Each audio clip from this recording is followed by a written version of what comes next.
Yes, that is their belief, and their belief is founded on unlike the central bank.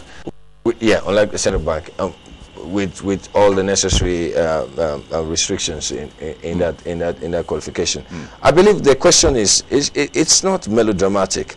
I think the most profound thing that came out was a declaration by SEC commissioner that what they be spending is interest on revenue, on bank placements, or reserves, and savings. These savings were never disclosed to the House of Representatives, which goes to further their own the purpose of the bill, which is to say, look, we need to exercise some oversight to understand what is truly going on, because if this is the person representing the regulatory framework and we cannot get exact truth from it, well, no. Let me point something out to you. One of the few things that fell out also there was that when there was a release of some reports with respect to the Nigerian Stock Exchange, those reports were unsigned. There was a letter that was made available yesterday to say that they requested for those letters to be signed, the report which was officially leaked in the press. But the reply they got was that they didn't have to. Now it goes back to the question of who exercises oversight over what goes on in this. So the bill was not just about finances, it was about finances and the general corporate governance principle. In SEC. In SEC, which Arumauta says yesterday that all the commissioners have signed on and all that. But let's go talk about this very important issue.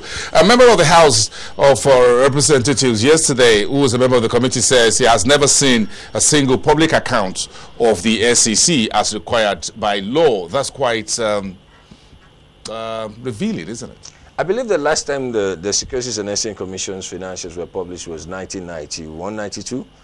I haven't seen one.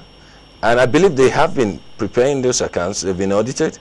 Perhaps they've been submitted to the Ministry of Finance. But this is a public information, which we should all know. I mean, if you want to deploy transparency, let's go the full hog. So the stock exchange submits its account to the regulator, the Securities and Exchange Commission, and get it published. And you can, at the annual general meeting of the stock exchange, you get a copy if you attend, or if you go to its library to read one.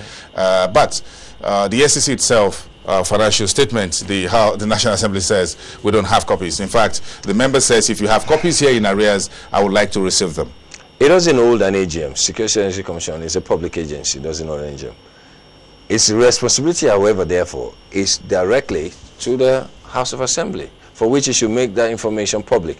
And from then, any discerning individual in the society can access it. Or analysts. Analysts can access it.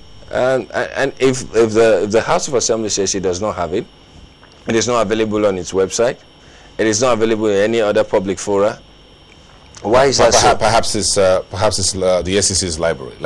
Maybe it's there. Maybe. For me, I think we should, and I must say this, we should take time to understand here that it's not an us versus them situation we have here. If people are genuinely concerned about this bastion of wealth creation in the economy, and we understand that the crisis that brought us to this stage was a function of a failure of regulatory capacity, competence, and ability to execute, we must understand that all that is happening relates to the ability to say, look, whereas we are dealing with the market operators, the exchange itself, we must also go back to what it is that defines what you call the last line of defense for the investing public, which is the regulatory framework. Now, there are movements here and there, like the question concerning, which was raised concerning the Dodd-Frank financial market reform. One of the most interesting things about the use of the name of Charles Schumer is that Charles Schumer it was when the 1993 Glass-Steagall Act was going to be repealed, said, look, our major priority is not to promote this particular decree, but to promote free enterprise. One of the few things that also happens is that the major contributors to his campaign funds also come from the investment community. And so it is only natural that he would seek for such autonomy, because he understands that there's this traditional government-private enterprise clash all the time. Now, for our own climb, there is a developmental phase in terms of our democracy, as an emerging democracy. There's also a development phase in terms of our economy. What we need to therefore do right now is to understand that, look, these issues that are being raised is not about us and them.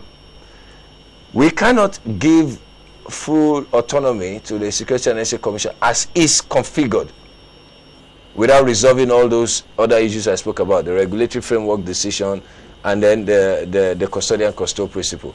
However, we also should not submit the Securities and Exchange Commission to the vagaries of the learning curve in which the legislature is going through. Otherwise, we would have shot ourselves in the foot. Would you say this is transparency on trial? Exactly. How far do we want to be transparent? And then secondly, not just transparency on trial, is that we must be able to find a middle road, whereby we deal with the issues we have without necessarily ridiculing ourselves in public, or without necessarily throwing what you call an alarmist type situation concerning the country. What you need to do is that if we need this transparency because of our culture, the way the market has evolved, the mutual suspicions that are there in terms of motives, intent, actions, precedents being created. And as such, you must not totally push the thing onto the legislature to make SEC a lame duck. If you've looked at other agencies that are falling under the ambit of government, they've totally gone comatose. Otherwise, we would end up creating another, what I call a culture of patronage within the legislature in terms of oversight, in terms of what SEC does. If we totally make them incapable of being able to act, we might as well have shot ourselves in the foot. Well, so the balancing act is what is the very, very difficult balancing. I'm sure Arabata says if you put us under the fiscal responsibility, whatever, you put in handcuffs on us. And just Honorable Jibril says, well, that we're not trying to stifle you, but it looks like there were a lot of well, some heated arguments, discussions. No, but you see, these arguments are about the same arguments as to the takeover. If, for example, the SEC had done something, either ask this person to proceed on suspension or leave or whatever, you know, without necessarily exchanging the roles from a regulator to a quasi-operator, you might as well have a level precedence in saying this is how the market should work. But if you use theirs as a precedence, you therefore have a different situation on hand.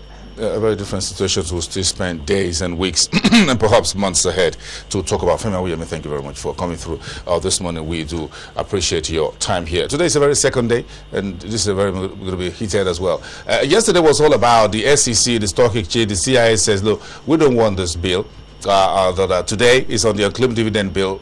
Is it likely to have a reverse role in which perhaps the SEC would say, let's have the bill? This unclaimed dividends issue is a straightforward one. Nobody needs that fund. So it's going to be a unanimous one. Nobody needs this that today fund at the House in terms of, look, everybody will be, perhaps only the legislators will be at the other side. What will be on trial really is SEC's role in resolving the problem.